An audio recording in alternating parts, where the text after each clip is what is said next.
Mind reading. We are talking today about mind reading. I think we all do this. Am I reading your mind? Do you imagine what someone else is thinking and tell yourself a whole story around it before you find out what they are actually thinking? Well, today we're going to talk about when mind reading doesn't work, when it does work, and how to do it. Welcome to the What Could Go Right podcast. My name is... Wait. Can I read your mind? Yeah. You're going to say, my name is Emily Orton. Yes. And I'm going to say, my name is Eric Orton. But then I'm going to say...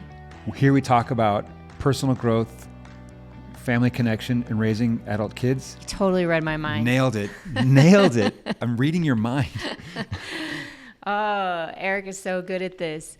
Okay, mind reading. Maybe we don't always think of it this way or talk about it in this way, but this can be such a big problem. It is for me. I used to like to think of myself more like a detective. And I would say like, well, I know the circumstances around this situation or scenario. I'm reading your body language. I'm reading your tone. I'm reading your facial expression. I'm putting all of the information together in my mind and coming out with a conclusion. I'm going to give you now an assessment of what you're doing and why you're doing it. And some people call this gaslighting. When someone else tells you what you're thinking and feeling and why you're doing it. It doesn't generally work out very well for me. All right. So I want to share an example of what you're talking about. Okay, it just popped into my head. That's why I was jotting a note here. So when we wrote our book, 7 at Sea, and if you're new here, it's an amazing book. That's so good. It'll change your universe. Just, you can read the reviews on Amazon. Yeah, just go to Amazon or any they say it all. distinguished place where books are sold. 7 at Sea. So we were writing the book and we wrote it together, which was hard. Even harder than living on a boat together for a year. True story. So we did this. We were having trouble getting on the same page. We were remembering things differently. We were talking about experiences from a totally different perspective. And we did this exercise where we said, okay, let's write down some of the key moments that we plan to include in the book. Now let's rate on a scale of 1 to 10 how we experienced them, like 10 being really positive and 0 being really terrible. Mm-hmm. And being the nerds that we are, we then graphed this, like all the experiences and then our responses. And there was a line for Emily and there was a line for Eric. And they were completely opposite. If you can, if you're not watching this on YouTube and you imagine 2 lines that are just like, whenever we got to the same thing that for me was like a high and a win, Emily was like, oh, well, it was like, might be okay, or it could be really terrible. And so anyway, the point being that we can experience the exact same situation in opposite ways. And so to know what the other person is thinking when we're having our own very unique and probably different experience is very hard. So that's a free tip. Like, we didn't even come into this podcast planning to share that idea, but it has been really helpful for us to say, well, how was that experience for you? And I mean, get nerdy. It could create your own graph. It could, even if you're just saying like, how was that for you? That dinner, that whatever. Then we can. It's like, oh, for me it was really great, and for me it wasn't. And now we can talk about why we have all this room for conversation. But yeah, that was huge to recognizing we had totally opposite experiences while we were literally like 5 feet apart from each other for 1 year. And it still happens. Like we'll do a keynote or we'll have an event and I'll come away like, that was so amazing. That was perfect. And you'll be like, nope, that was like the worst. I don't know if it's the worst, but yeah, we'll definitely have those kind of experiences. Okay. So you're going to talk about imaginary spouse. Yeah. So at church, I've been asked multiple times over the decades to teach a marriage and family relationships class. And I love teaching that class. I've been studying marriage and family relationships since I think I was like in the 6th grade. And so it's a huge love of mine. And in this class, somebody raised his hand and he started explaining this situation where he will do something or something will happen and he wants to talk to his wife about it. And he'll have the whole conversation in his head and just like play it out where he says one thing and then imaginary wife says something back, and then he says something and imaginary wife says something. And for whatever reason, in his mind, imaginary wife was always more disappointed and more discouraged and, just more kind of a bummer. Critical and negative. Yeah, critical and negative. Then real wife. And he said, I just discovered that I'll play it out in my head and I'll think that my wife is going to have all these negative responses. But then when I bring it up in real life, my real wife has a completely different response than the one I was anticipating. And it's usually more open and more loving and more positive. And I thought, what an incredibly astute insight, especially for someone who is still in the very first couple of years of early marriage, and to figure that out and to recognize how important it was to actually have a conversation with the real person and find out what they really think instead of making assumptions, and how much better that is for the marriage. And I have to say, of all the wives I know, myself included, wives love to know what their husbands are thinking. And so if you can set up the situation just a little bit, and one of the things that my husband does to help me prepare me is if he might say, I don't know what you're going to think of this, or I don't know if you're going to like this, or this might be disappointing to you.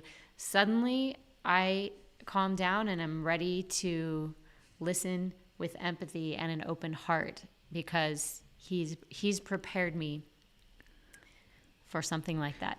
So I don't know what your experience is between imaginary wife and real wife, but I'm going to say it doesn't always go in the positive, but it is always better to find out what your real spouse actually thinks than to make a guess and then decide what action you're going to take based on your imagination of what they'll say.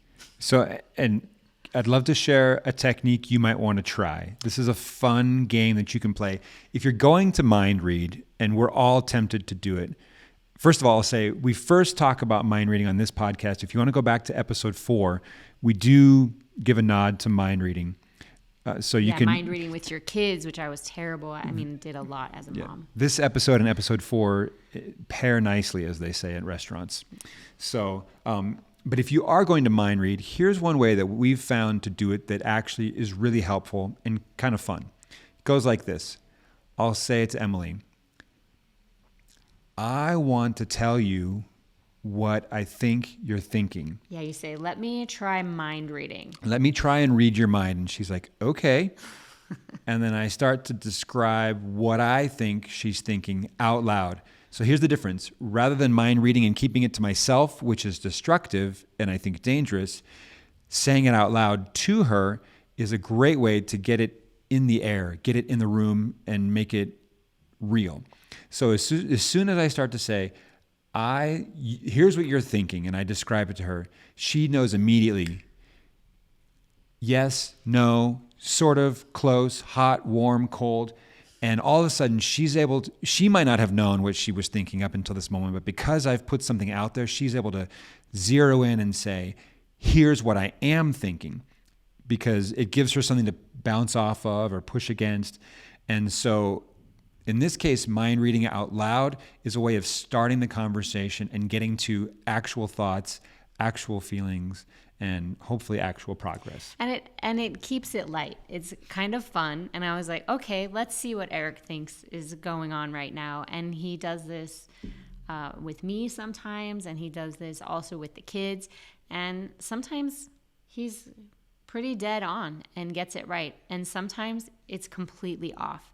Like, maybe I'm sad about something and he thinks it's one thing. And I'm like, oh, it's actually completely unrelated to that. I just have this other thing going on in my heart right now that,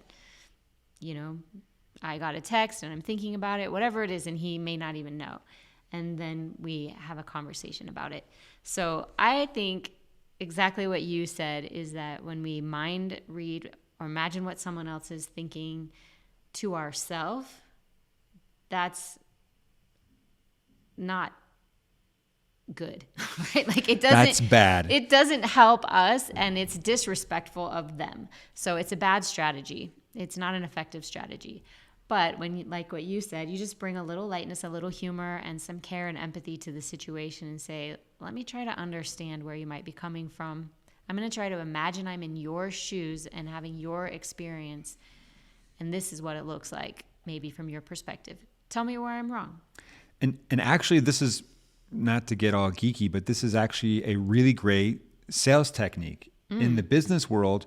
You can a good sales technique is to walk into a sales meeting and you say, here's what I think your problem is.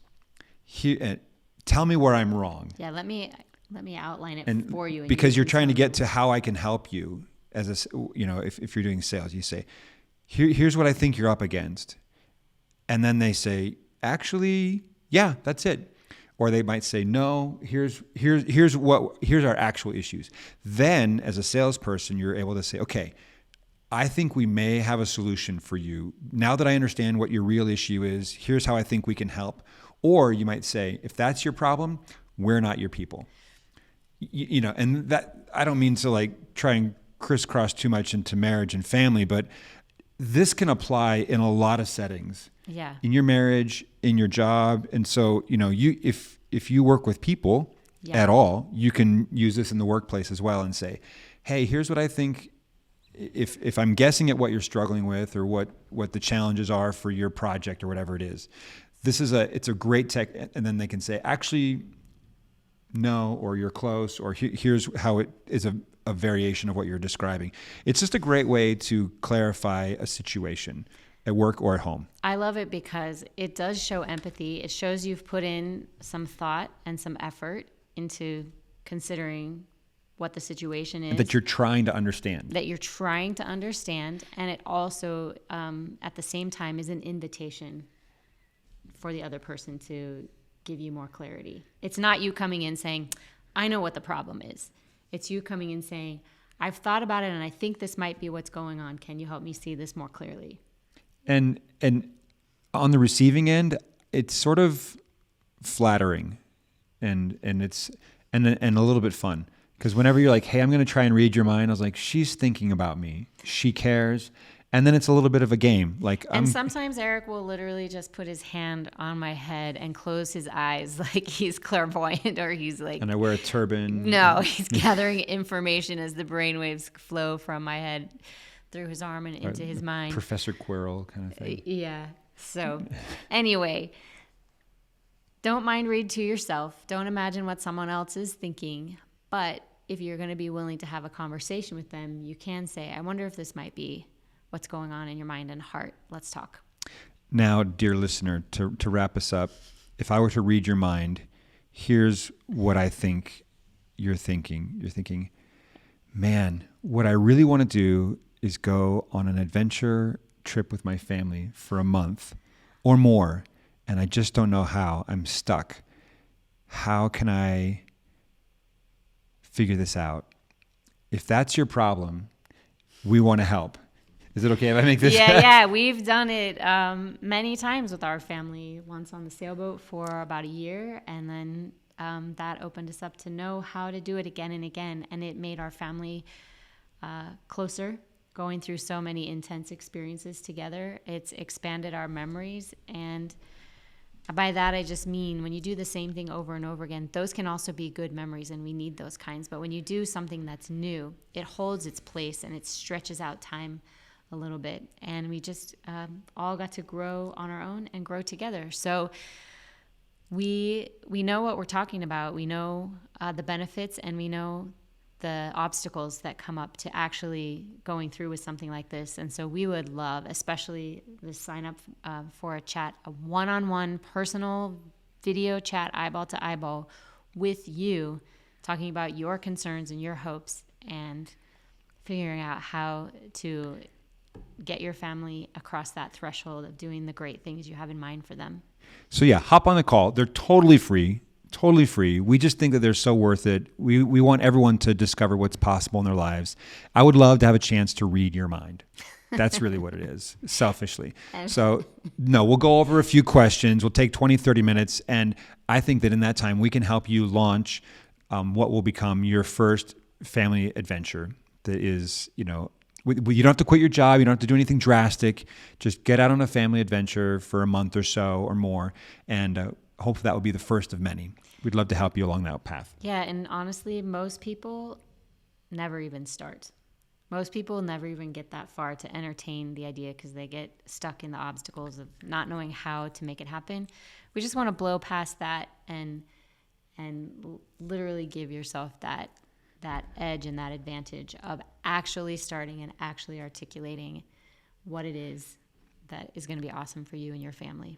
Two things I want to say here. First of all, to schedule this, go to theawesomefactory.nyc/discovery. There should be links below. And links below.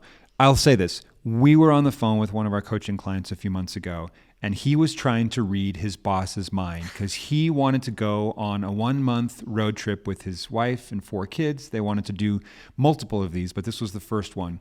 And he said, I think this is how the conversation is going to go with my boss and HR. Guess what? And it was going to go like, no, we can't do that. We don't do that. If you don't need to be here, then probably you should be fired. If that's what you want to do, then you either need to quit or we're going to fire you. Well, guess what actually happened? They said, what a cool idea. What a wonderful thing for your family. We'd love to try and figure out a way to make it happen. And they did. And they did. And he set a new precedent within his company, and his colleagues were inspired to do something similar, and they're now working to kind of have each other's backs for these longer trips. And so that's a classic example of imagining what the other person is going to say and then being scared to have the conversation. And we encouraged them to go ahead and have the actual conversation. And when they did, it turned out way better than they thought. That's a classic example of what could go right. So what could go right? Don't mind read, have the actual conversation, /discovery. Hope to see you there. Thanks for listening to the What Could Go Right podcast. Talk to you again soon.